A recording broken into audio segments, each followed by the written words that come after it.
ఇప్పుడు కార్యక్రమాన్ని ఉద్దేశించి ప్రధానోపాధ్యాయులు మాట్లాడవలసిందిగా మనం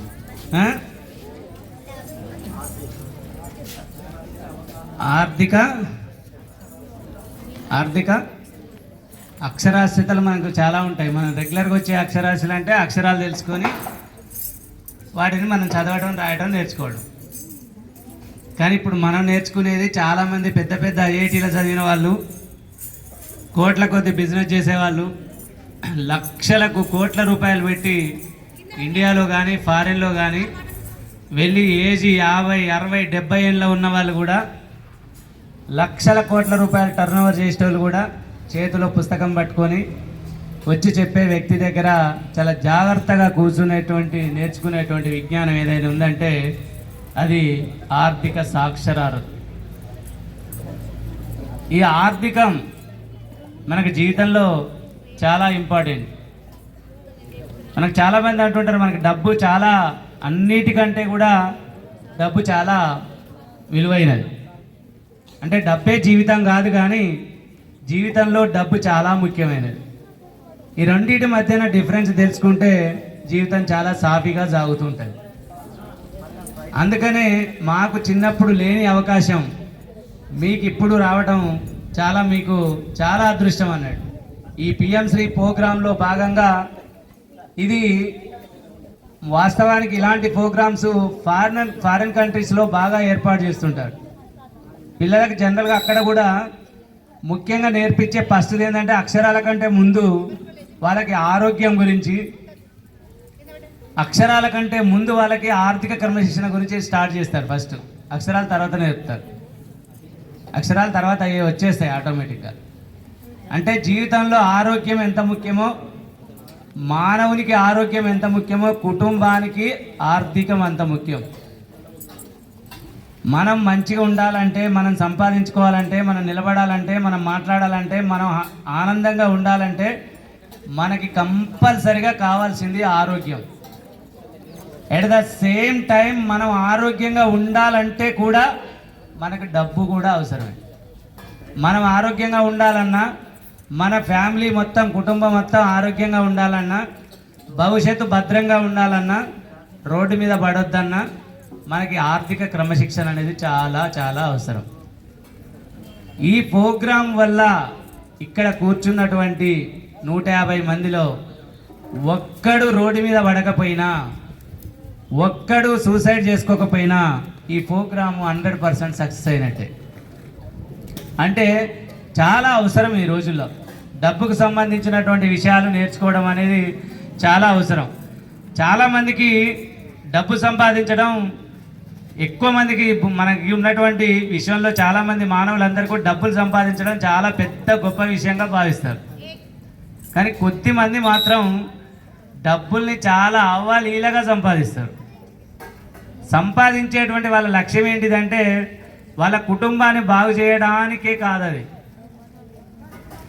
దేశంలో ఉన్నటువంటి చాలామంది డబ్బు సంపాదన లేని వాళ్ళు, ఆరోగ్యం లేని వాళ్ళకి ప్రాథమిక వసతులు, కనీసం విద్య లేని వాళ్ళకి, ఆరోగ్యం లేని వాళ్ళకి, ఆహారం కూడా లేని వాళ్ళకి, మా ఇంట్లో ఉన్న నలుగురినే కాదు మనం బతికించడానికి ఈ దేశంలో ఉన్నటువంటి కొన్ని కోట్ల మందికి సౌకర్యాలు కల్పించాలి అనేటువంటి లక్ష్యంతో డబ్బులు సంపాదిస్తారు వాళ్ళు. మనం జనరల్గా డబ్బులు సంపాదించే వాళ్ళు ఇంట్లో చూస్తుంటాం. మన ఫ్యామిలీ కోసమే డబ్బులు సంపాదిస్తుంటారు.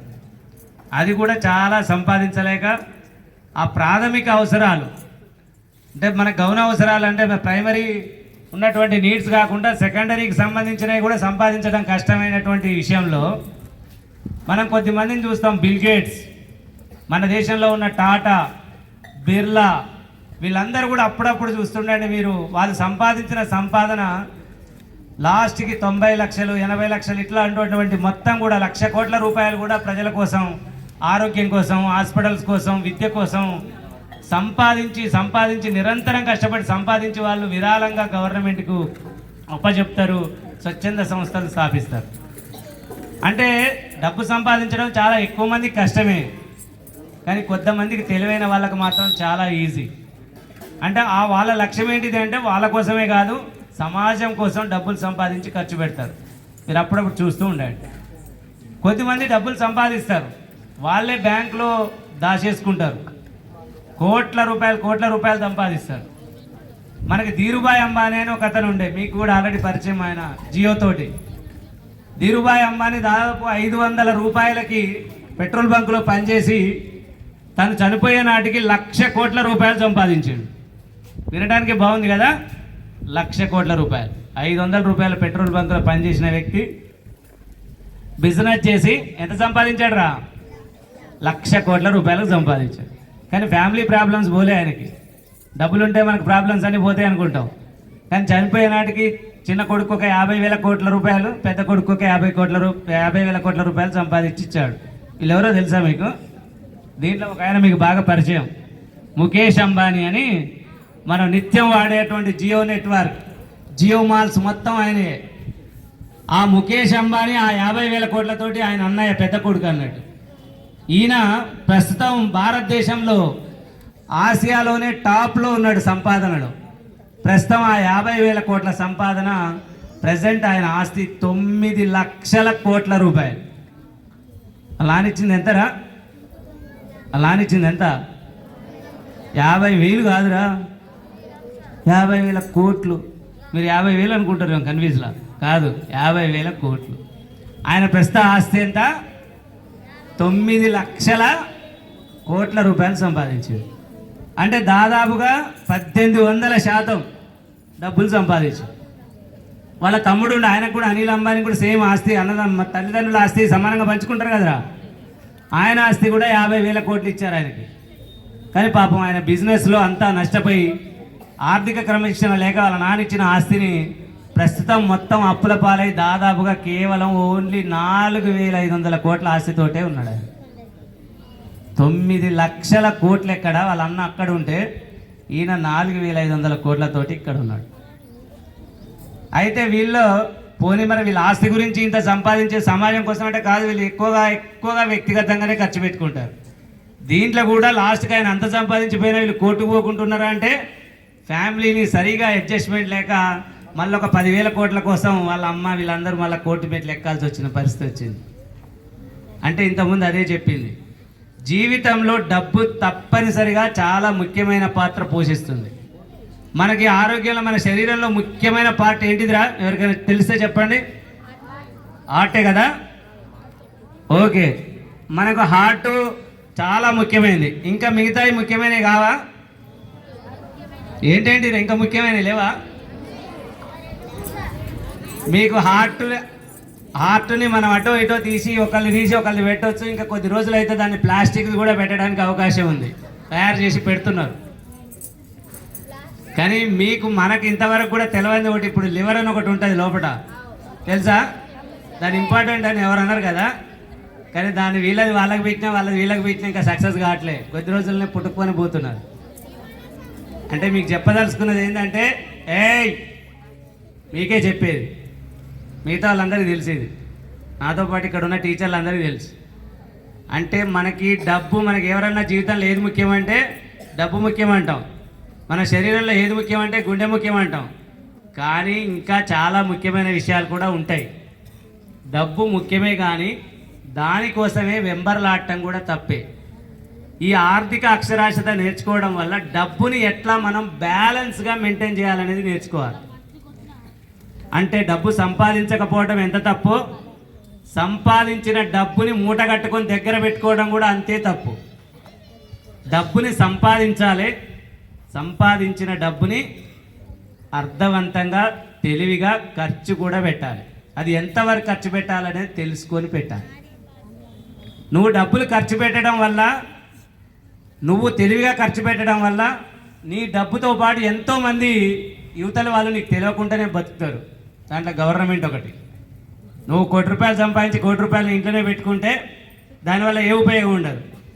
దాన్ని బ్యాంకులో పెట్టినా కానీ అక్కడ ఉన్నటువంటి బ్యాంకు వాళ్ళు దాన్ని కనీసం ఒక 1000 మందికో ఎంతమందికో ఇస్తే అది వాళ్ళ అవసరాలు తీర్చి అక్కడ బ్యాంకు ఉద్యోగస్తులతో పాటు వాళ్ళందరికీ కూడా ఎంప్లాయ్మెంట్ దొరికి వాళ్ళందరూ బతకడానికి అవకాశం ఉంటుంది. కానీ అది ఇంట్లోనే ఏదో పెట్టెలో పెట్టి దాచేస్తే కొద్ది రోజుల తర్వాత అవి చీనుగును బట్టి పెళ్లినాటి పట్టు చీర చిరిగిపోయినట్టు చిరిగిపోతాయి. తర్వాత ₹2,000 నోట్లు అయినట్టు అవుతాయి.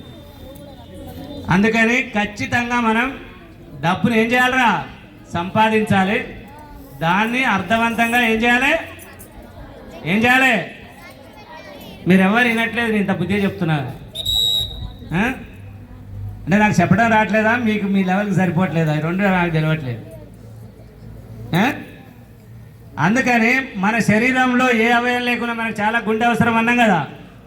మనకు గుండె లేకపోయినా మనం అవయవం అసలు మామూలుగా ఉండదు, కానీ ఏది లేకపోయినా పిహెచ్సి వాళ్ళం అన్నట్టే మనం జీవితంలో డబ్బుతో పాటుగా ఫ్యామిలీ రిలేషన్స్కి, ఆరోగ్యానికి, విద్యకి, మనకున్నటువంటి సామాజిక సంబంధాలకి అన్నిటికీ కూడా బ్యాలెన్స్గా మెయింటైన్ చేసుకోవాలి. ఇది ఎందుకు చెప్పాల్సి వస్తుందంటే జీవితంలో కొంతమంది డబ్బు వెంటబడి పోతూ ఉంటారు, డబ్బు సంపాదిస్తారు వాళ్ళు, ఇక దాన్ని కూడబెట్టుకుంటూ పోతూ ఉంటారు. అటు ఫ్యామిలీని కానీ, భార్యని కానీ, పిల్లల్ని కానీ, చుట్టాలని కానీ, ఫ్రెండ్స్ని కానీ ఎప్పుడు ఎక్కడ ఎవరికి ఒక్క రూపాయి ఇచ్చినట్టు కానీ, బాధలో ఉన్నప్పుడు వాళ్ళ దగ్గరికి పోయినట్టు కానీ ఉండదు. ఇక వాళ్ళది ఒకటే లక్ష్యం, డబ్బు సంపాదించడం, లెక్క పెట్టుకోవడం, చూసుకోవడం, ఇంకా అదే వెళ్ళిపోతుంటారు. కానీ చివరికి ఎవడి కోసమైతే వాడు డబ్బులు సంపాదిస్తుండో, ఏ ఫ్యామిలీ కోసమైతే వాడు డబ్బులు సంపాదిస్తుండో, ఆ ఫ్యామిలీనే వాడిని చివరికి తిట్టుకునే స్థాయికి వస్తాడు వాడు. చుట్టాల సంగతి పక్కన పెట్టు, నువ్వు ఎవడి మమ్మల్ని చుట్టాలను కలవలేలే, మా మామూలుగా ఉన్నటువంటి స్నేహితులను కలవలేలే, ఎవరింటికి మమ్మల్ని తీసుకుపోలే, మా జీవితాలు ఇట్లా కావడానికి డబ్బు మీద పిచ్చిపడి నువ్వు ఇట్లా డబ్బులు సంపాదించి మమ్మల్ని పిచ్చోళ్ళు చేసినామని చివరికి భార్య పిల్లలు తిట్టి ఆస్తి గుంజుకొని వాడిని రోడ్డు మీద పడేస్తారు. చాలామంది జీవితాల్లో అలాగే జరుగుతుంది. మీకు ఇదంతా ఎందుకు చెప్తున్నా అంటే మనం డబ్బు కంపల్సరీగా సంపాదించుకోవాలి. దాంట్లో మన రాజశేఖర్ సార్ చెప్పాడు కదా, 50% మన కనీస అవసరాలు తీర్చుకొని ఒక 20% కానీ 30% వరకు కానీ మనం అవసరాలు అంటే కొద్దిగా మన సెకండరీ విలాసాల కోసము, సౌకర్యాల కోసం ఖర్చు పెట్టుకొని ఖచ్చితంగా మన ఆరోగ్యం కోసం, విద్య కోసం ఖచ్చితంగా మనకున్న ఆదాయం అది 100 రూపాయలైనా, 50 రూపాయలైనా, 50,000 అయినా ఒక 20% అయినా మనం భవిష్యత్ అవసరాల కోసం మనం దాచుకుంటే ఖచ్చితంగా మన జీవితాలు, మనం సంపాదించే వ్యక్తి అనుకోకుండా అనారోగ్యం పాలైనా, సంపాదించే వ్యక్తికి ఏదైనా జరిగినా ఆ కుటుంబం రోడ్డున పడకుండా ఉంటుంది. ఈ అవగాహన కార్యక్రమం వల్ల మీరందరూ కూడా డబ్బుని మనం ఎలా సంపాదించాలి, సంపాదించిన డబ్బుని ఎట్లా పెట్టుబడి పెట్టుకోవాలి, సంపాదించిన డబ్బుని ఎట్లా కాపాడుకోవాలి, సంపాదించిన డబ్బుని మనం ఏ విధంగా మోసపోకుండా సైబర్ క్రైమ్లో కానీ, వీడియో గేమ్లు కానీ ఆడకుండా ఉండాలి అనేది తెలుసుకొని ఈ జీవితాలు బాగుపరుస్తారని ఆశిస్తున్నాం. ఇంకా ఈ మధ్యకాలంలో మనం చాలామంది స్టూడెంట్స్ ఒక తాత పాపం వ్యవసాయం చేసి తీసుకొచ్చినటువంటి డబ్బులు, పెన్షన్ డబ్బులు, ఇవన్నీ డబ్బులని బ్యాంక్ అకౌంట్లో పెట్టుకుంటే ఆ తాత ఫోను మనవడు వాడి 17 లక్షల దగ్గర వీడియో గేమ్లో 11 లక్షల రూపాయల డబ్బులు అయిపోయేసి అకౌంట్ లింక్ పెట్టేసి, మనవడు కదా అని సాఫ్ట్వేర్ ఇంజనీర్ కొడుకు మనవడు ఇంటికి వస్తే ఫోన్ ఇస్తే చేతికి యాక్టివేట్ చేసి డబ్బులు మొత్తం కాజేసేది. కనీసం ఆ తాతకు తెలియలేదు, తాతకు ఫోన్ ఇవ్వట్లేదు అసలు. ఆయన రిటైర్డ్ గవర్నమెంట్ ఎంప్లాయ్. అంటే చూడండి, ఆ తాత చనిపోవాల్సిన పరిస్థితే. ఇంకా ఏదో ప్లాన్ ఉంటుంది కదా ఆయనకు కూడా, ఇంకా రిమైనింగ్ ఉన్నటువంటి 25-30 ఇయర్స్ ఆయన లైఫ్ని మొత్తం చూసుకోవడానికి ఉంటుంది కదా. ఉట్టిగా వీడియో గేమ్స్ ఆడి, పేరు చెప్పను కానీ నాకు తెలిసినటువంటి ఒక PGHM వాళ్ళ అబ్బాయి దుబారాగా తిరిగి ఒకడే కొడుకని గారాభంగా చేస్తే వీడియో గేములు ఆడికి 1,30,00,000 రూపాయలు అప్పు చేసిండు అన్న పాప. నిన్న కూడా కలిసిండు ఆ సార్ నాకు. ఆ సార్ పరిస్థితి ఎట్లా ఉందంటే మనం ఏదైనా టీ పోపిస్తే మీరే డబ్బులు ఇస్తే బాగుండు అనే స్థాయికి వచ్చింది. ఏడుపు ఒక్కటే తక్కువ, ముఖంలో ఎప్పుడు కూడా చిరునవ్వు చూడట్లేదు. నా ఎమ్మటే వస్తుండే ఎడిపోయినా కానీ, హైదరాబాద్ అయినా, ఆర్మూర్ అయినా, మెట్పల్లి అయినా, భీమ్గల్ అయినా నా ఎమ్మటే వస్తుంది. నేను కూడా ఆయన ముఖం చూసి పక్కన ఏడ్చడం చూసి ఏడతాం అన్నట్టు, నవ్వటం చూసి నవ్వుతాం అన్నట్టు నా నవ్వు ఆయనకు పని చేయట్లే, కానీ ఆయన ఏడుపు నాకు పని చేస్తుంది. నేను కూడా ఏడుపు ముఖం పెట్టుకొని తిరగాల్సి వస్తుంది ఆయన ఎమ్మటి ఉంటే. ఎందుకంటే ఆయన కలపటేప్పుడన్నా ఆయన బాధలే చెప్తున్నా, ఆయన ముఖం చూసి నేను ఊరుకోలేకపోతున్నా. నా కాడ నా వీక్నెస్ ఏంటంటే ఎవరి ముఖం మార్చినా ఊరుకోలేను నేను. ఎందుకంటే వాళ్ళ ఏడుపు నాకేడ తగులుతుందని ఊరికే 4 సార్లు క్వశ్చన్ వేస్తాను, ఏంది మేడం బాధపడుతురు, ఏంది సార్ బాధపడుతురు అని. కొంతమందికి తీసుకొచ్చిన సందర్భం కూడా ఉంది. ఏంది సార్ ఊరికి అడుగుతారు, మా బాధలు మాకున్నాయి మీకెందుకని అంటే వాళ్ళ బాధలు నాకాడ వస్తే వాళ్ళని నవ్విద్దామని చెప్పే ప్రయత్నం తప్ప వేరే దురుద్దేశం ఏం లేదు, దురాలోచన ఏం లేదు. మా సార్ బాధ తొలగియాలంటే నేను 1,30,00,000 యాంచి తెచ్చేయాలి. మరి నాకు అంత లేదు కాబట్టి నేనేం తొలగించలేకపోతున్నా. ఇదంతా ఎందుకు చెప్తున్నా అర్థమవుతుందా?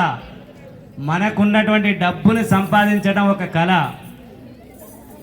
దాన్ని కాపాడుకోవడం కూడా ఒక పెద్ద జీవకళ. అది కాపాడుకోలేకపోతే మన ముఖంలో సావు కళ. ఏం కళ? సావు కళ.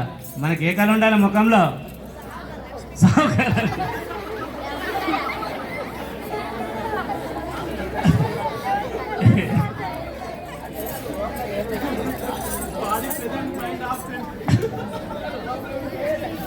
ఓకేనా, ఆల్ ది బెస్ట్. మీ ముఖంలో ఏ కళ ఉండాలి?